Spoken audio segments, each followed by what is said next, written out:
فوج کے خیموں سے تھوڑی دور لڑکیوں کے لیے خیمہ نصب کیا جا رہا تھا۔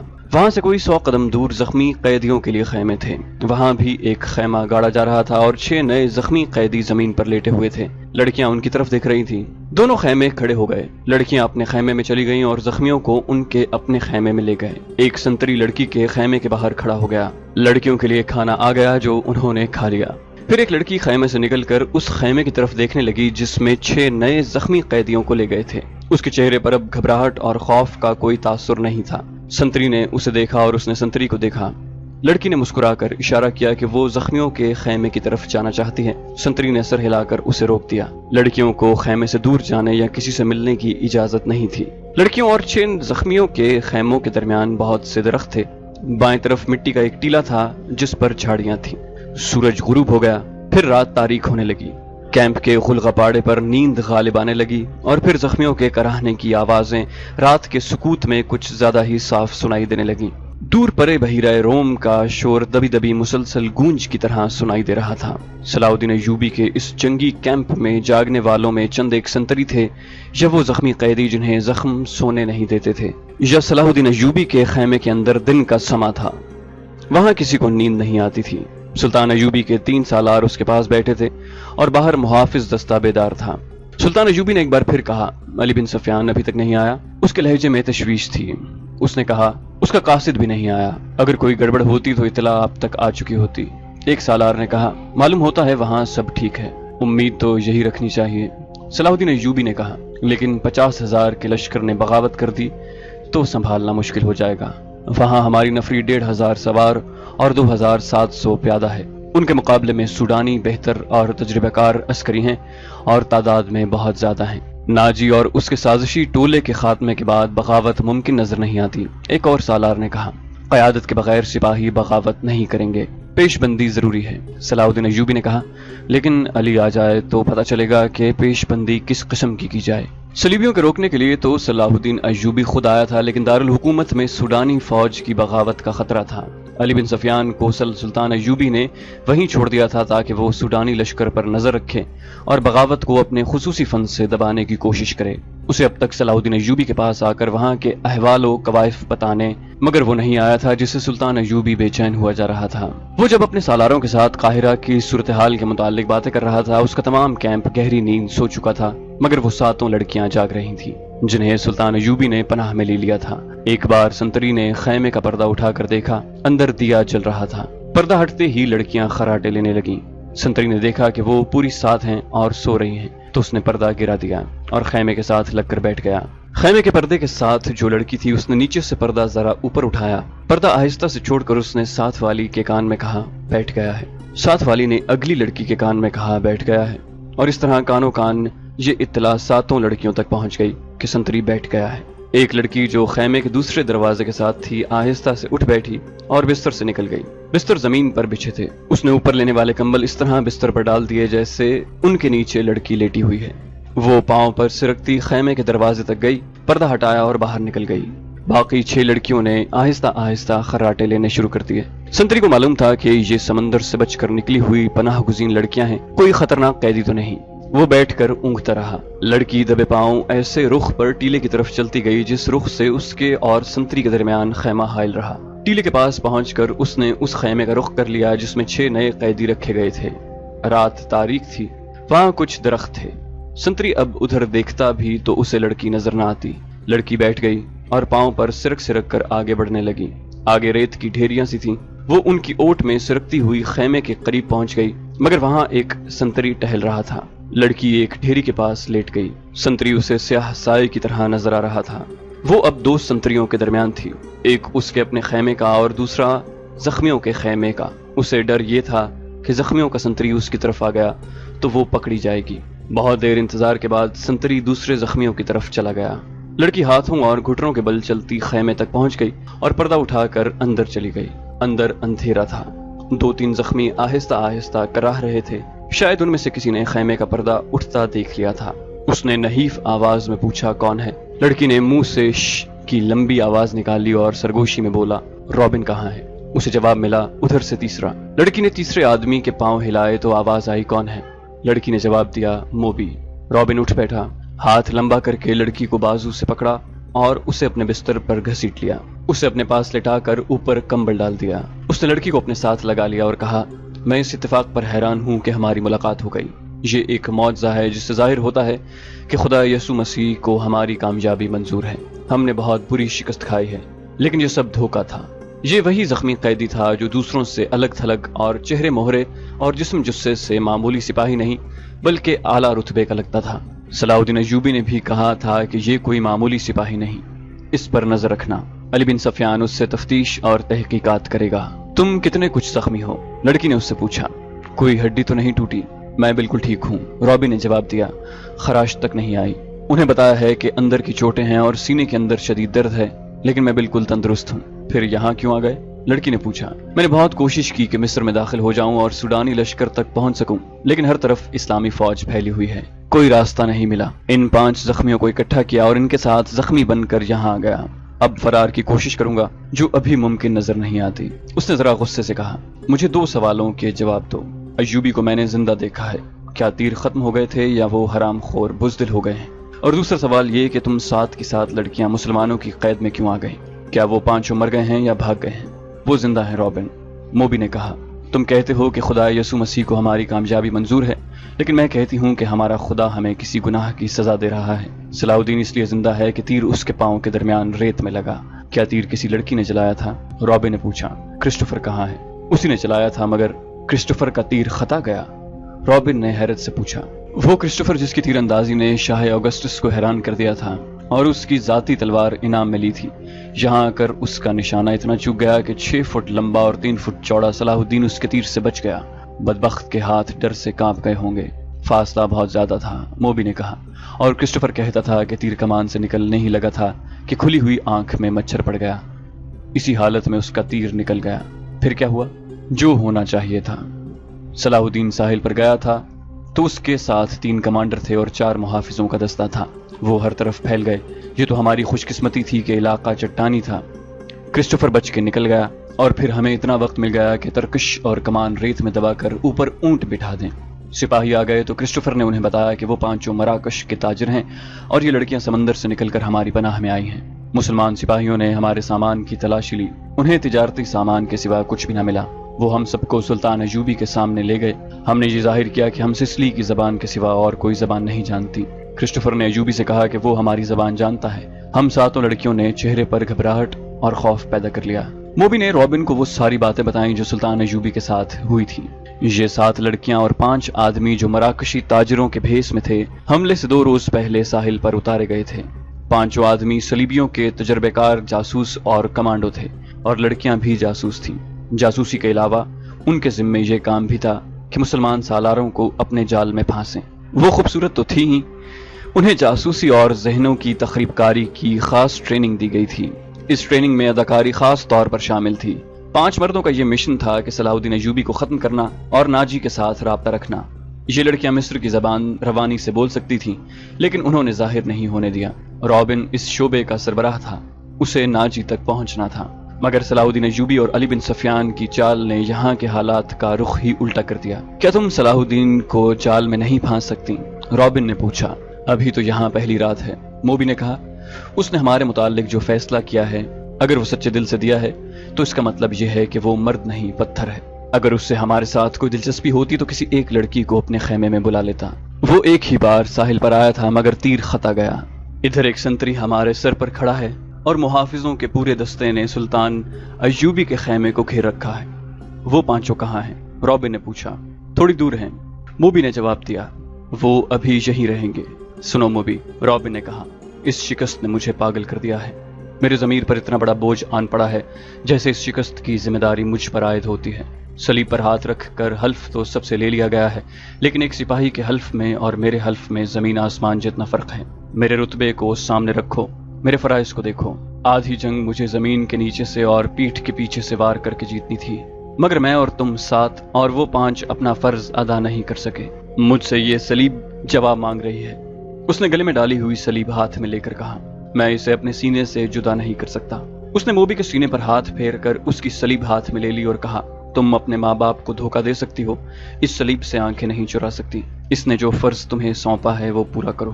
خدا نے تمہیں جو حسن دیا ہے وہ چٹانوں کو پھاڑ کر تمہارا راستہ دے دے گا۔ میں تمہیں پھر کہتا ہوں کہ ہماری اچانک اور غیر متوقع ملاقات اس بات کا ثبوت ہے کہ ہم کامیاب ہوں گے۔ ہمارے لشکر بحیرہ روم کے اس پار اکٹھے ہو رہے ہیں۔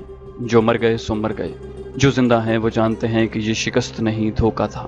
تم اپنے خیمے میں واپس جاؤ اور ان لڑکیوں سے کہو کہ خیمے میں نہ پڑی رہیں، بار بار صلاح الدین ایوبی سے ملیں، اس کے سالاروں سے ملیں، بے تکلفی پیدا کریں، مسلمان ہو جانے کا جھانسا دیں۔ آگے وہ جانتی ہیں کہ انہیں کیا کرنا ہے۔ سب سے پہلے تو یہ معلوم کرنا ہے کہ یہ ہوا کیا۔ موبی نے کہا، کیا سوڈانیوں نے ہمیں دھوکہ دیا ہے؟ میں یقین کے ساتھ کچھ نہیں کہہ سکتا، رابن نے کہا۔ میں نے حملے سے بہت پہلے مصر میں پھیلائے ہوئے اپنے جاسوسوں سے جو معلومات حاصل کی تھیں وہ یہ ہیں کہ صلاح الدین ایوبی کو سوڈانیوں کے 50,000 محافظ لشکر پر بھروسہ نہیں، حالانکہ یہ مسلمانوں کے وائسرائے مصر کی اپنی فوج ہے۔ ایوبی نے آ کر مصری فوج تیار کر لی ہے، سوڈانی اس میں شامل نہیں ہونا چاہتے۔ ان کے کمانڈر ناجی نے ہم سے مدد طلب کی تھی، میں نے اس کا خط دیکھا تھا اور میں نے تصدیق کی تھی کہ یہ خط ناجی کا ہی ہے اور اس میں کوئی دھوکہ نہیں، مگر ہمارے ساتھ ہماری تاریخ کا سب سے بڑا دھوکہ ہوا ہے۔ مجھے یہ معلوم کرنا ہے کہ یہ کیسے ہوا، کس نے کیا۔ میں یہ چھان بین کیے بغیر واپس نہیں جا سکتا۔ شاہ اگسٹس نے بڑے فخر سے کہا تھا کہ میں مسلمانوں کے گھروں کے اندر کے بھید معلوم کر کے ان کی بنیادیں ہلا دوں گا۔ اب تصور کرو موبی، شہنشاہ کے دل پر کیا گزر رہی ہوگی۔ وہ مجھے سزائے موت سے کم کیا سزا دے گا، صلیب کا قہر مجھ پر الگ نازل ہوگا۔ میں سب جانتی ہوں، موبی نے کہا۔ جذباتی باتیں نہ کرو، عمل کی بات کرو۔ مجھے بتاؤ میں کیا کروں۔ رابن کے اعصاب پر اپنا فرض اور شکست کا احساس اس حد تک غالب تھا کہ اسے یہ بھی احساس نہ تھا کہ موبی جیسی دلکش لڑکی جس کے ایک ایک نقش اور جسم کے انگ انگ میں شراب کا طلسم بھرا ہوا تھا اس کے سینے سے لگی ہوئی ہے، اور اس کے ریشم جیسے ملائم اور لمبے بال اس کے آدھے چہرے کو ڈھانپے ہوئے ہیں۔ رابن نے ان کے بالوں کے لمس کو ذرا سا محسوس کیا اور کہا، موبی تمہارے یہ بال ایسی مضبوط زنجیریں ہیں جو صلاح الدین ایوبی کے گرد لپٹ گئیں تو وہ تمہارا غلام ہو جائے گا۔ لیکن تمہیں سب سے پہلے جو کام کرنا ہے وہ یہ ہے کہ کرسٹوفر اور اس کے ساتھیوں سے کہو کہ وہ تاجروں کے بھیس میں ناجی کے پاس پہنچیں اور معلوم کریں کہ اس کے لشکر نے بغاوت کیوں نہیں کی، اور یہ راز فاش کس طرح ہوا کہ اس سے فائدہ اٹھا کر صلاح الدین ایوبی نے گنتی کے چند ایک دستے گھاٹ میں بٹھا کر ہماری 3 افواج کا بیڑا غرق کر دیا۔ اور انہیں یہ بھی کہو کہ معلوم کریں کہ ناجی صلاح الدین ایوبی سے ہی تو نہیں مل گیا اور اس نے ہمارا یہ حشر کرانے کے لیے ہی تو نہیں خط لکھا تھا۔ اگر ایسا ہی ہوا تو ہمیں اپنے چند منصوبوں میں رد و بدل کرنا پڑے گا۔ مجھے یہ یقین ہو گیا ہے کہ اسلام کی تعداد کتنی ہی تھوڑی کیوں نہ ہو، انہیں ہم آسانی سے شکست نہیں دے سکتے۔ ضروری ہو گیا ہے کہ ان کے حکمرانوں کا اور عسکری قیادت کا جذبہ ختم کیا جائے۔ ہم نے تم جیسی لڑکیاں عرب کے حرموں میں داخل کر دی ہیں، تم نے بات پھر لمبی کر دی ہے، موبی نے اسے ٹوکتے ہوئے کہا۔ ہم اپنے گھر میں ایک بستر پر نہیں لیٹے ہوئے کہ بڑے مزے سے ایک دوسرے کو کہانیاں سناتے رہیں۔ ہم دشمن کے کیمپ میں قید اور پابند ہیں، باہر سنتری پھر رہے ہیں، رات گزرتی جا رہی ہے، ہمارے پاس لمبی باتوں کا وقت نہیں، ہمارا مشن تباہ ہو چکا ہے۔ اب بتاؤ کہ ان حالات میں ہمارا مشن کیا ہونا چاہیے؟ ہم 7 لڑکیاں اور 6 مرد ہیں، ہم کیا کریں؟ ایک یہ کہ ناجی کے پاس جائیں اور اس کے دھوکے کی چھان بین کریں، پھر کسے اطلاع دیں؟ تم کہاں ملو گے؟ میں یہاں سے فرار ہو جاؤں گا، رابن نے کہا، لیکن فرار سے پہلے اس کیمپ، اس کی نفری اور ایوبی کے آئندہ عزائم کے متعلق تفصیل معلوم کروں گا۔ اس شخص کے متعلق ہمیں بہت چوکنا رہنا ہوگا۔ اس وقت اسلامی قوم میں یہ واحد شخص ہے جو صلیب کے لیے خطرہ ہے، ورنہ اسلامی خلافت ہمارے جال میں آتی چلی جا رہی ہے۔ شاہ ایملرک کہتا تھا کہ مسلمان اتنے کمزور ہو گئے ہیں کہ اب ان کو ہمیشہ کے لیے اپنے پاؤں میں بٹھانے کے لیے صرف ایک حلے کی ضرورت ہے، مگر اس کا یہ عزم محض خوش فہمی ثابت ہوا۔ مجھے یہاں رہ کر ایوبی کی کمزور رگیں دیکھنی ہیں، اور تمہیں 5 آدمیوں کے ساتھ مل کر سوڈانی لشکر کو بھڑکانا اور بغاوت کرانی ہے۔ نہایت ضروری یہ ہے کہ ایوبی زندہ نہ رہے۔ اگر وہ زندہ رہے تو ہمارے اس قید خانے میں زندہ رہے جہاں وہ عمر کی آخری گھڑی تک سوچ بھی نہ سکے، نہ سورج دیکھ سکے، اور رات کو آسمان کا اسے ایک بھی تارا نظر نہ آئے۔ تم پہلے اپنے خیمے میں جاؤ اور اپنی 6 لڑکیوں کو ان کا کام سمجھا دو، انہیں خاص طور پر ذہن نشین کرا دو کہ اس آدمی کا نام علی بن سفیان ہے جسے ان ریشمی بالوں، شربتی آنکھوں اور اتنے دلکش جسموں سے ایسے بیکار کرنا ہے کہ وہ صلاح الدین کے کام کا نہ رہے، اور اگر ہو سکے تو اس کے اور صلاح الدین کے درمیان ایسی غلط فہمی پیدا کرنی ہے کہ وہ ایک دوسرے کے دشمن ہو جائیں۔ تم سب اچھی طرح جانتی ہو کہ 2 مردوں میں غلط فہمی اور دشمنی کس طرح پیدا کی جاتی ہے۔ جاؤ اور لڑکیوں کو مکمل ہدایات دے کر کرسٹوفر کے پاس پہنچو، اسے میرا سلام کہنا اور یہ بھی کہنا کہ تیرے تیر کو ایوبی پر آ کر ہی خطا ہونا تھا۔ اب اس گناہ کا کفارہ ادا کرو اور جو کام تمہیں سونپا گیا ہے وہ 100% پورا کرو۔ رابن نے موبی کے بالوں کو چوم کر کہا، تمہیں صلیب پر اپنی عزت بھی قربان کرنی پڑے لیکن خدا یسوع مسیح کی نظروں میں تم مریم کی طرح کنواری ہوگی۔ اسلام کو جڑ سے اکھاڑنا ہے۔ ہم نے یروشلم لے لیا ہے، مصر بھی ہمارا ہوگا۔ موبی رابن کے بستر سے نکلی اور خیمے کے پردے کے پاس جا کر پردہ اٹھا کر باہر جھانکا۔ اندھیرے میں اسے کچھ بھی نظر نہ آیا۔ وہ باہر نکل گئی اور خیمے کی اوٹ سے دیکھا کہ سنتری کہاں ہے۔ اسے دور کسی کے گنگنانے کی آواز سنائی دی۔ یہ سنتری ہی ہو سکتا تھا۔ موبی چل پڑی، درختوں سے گزرتی، قدم قدم پر پیچھے دیکھتی وہ ٹیلے تک پہنچ گئی اور اپنے خیمے کا رخ کر لیا۔ نصف راستہ طے کیا ہوگا کہ اسے 2 آدمیوں کی دبی دبی باتوں کی آواز سنائی دی۔ یہ آوازیں اس کے خیمے کے قریب معلوم ہوتی تھیں۔ اسے یہ خطرہ نظر آنے لگا کہ سنتری نے معلوم کر لیا ہے کہ ایک لڑکی غائب ہے اور وہ کسی دوسرے سنتری کو یا اپنے کمانڈر کو بلا لایا ہے۔ اس نے سوچا کہ خیمے میں جانے کی بجائے اپنے ان 5 ساتھیوں کے پاس چلی جائے جو مراکشی تاجروں کے بھیس میں کوئی 1.5 میل دور خیمہ زن تھے، مگر اسے یہ خیال بھی آ گیا کہ اس کی گمشدگی سے باقی لڑکیوں پر مصیبت آ جائے گی۔ وہ تھیں تو پوری چالاک، پھر بھی ان پر پابندیاں سخت ہونے کا خطرہ تھا اور کوئی چارہ کار بھی نہ تھا۔ موبی ذرا اور آگے چلی گئی تاکہ ان 2 آدمیوں کی باتیں سن سکے۔ ان کی زبان وہ سمجھتی تھی۔ یہ تو اس نے دھوکہ دیا تھا کہ وہ سسلی کی زبان کے سوا اور کوئی زبان نہیں سمجھتی۔ وہ آدمی خاموش ہو گئے۔ موبی دبے پاؤں آگے بڑھی۔ اسے بائیں طرف قدموں کی آہٹ سنائی دی۔ اس نے چونک کر دیکھا۔ درختوں کے درمیان اسے ایک سیاہ سایہ جو کسی انسان کا تھا جاتا نظر آیا۔ اس نے رخ بدل لیا اور ٹیلے کی طرف آنے لگا۔ موبی کوئی خطرہ مول نہیں لینا چاہتی تھی۔ وہ ٹیلے پر چڑھنے لگی۔ ٹیلا اونچا نہیں تھا، فوراً ہی اوپر چلی گئی۔ وہ تھی تو بہت ہوشیار، لیکن ہر انسان ہر قدم پر پوری احتیاط نہیں کر سکتا۔ وہ ٹیلے کی چوٹی پر کھڑی ہو گئی۔ اس کے پس منظر میں ستاروں سے بھرا ہوا آسمان تھا۔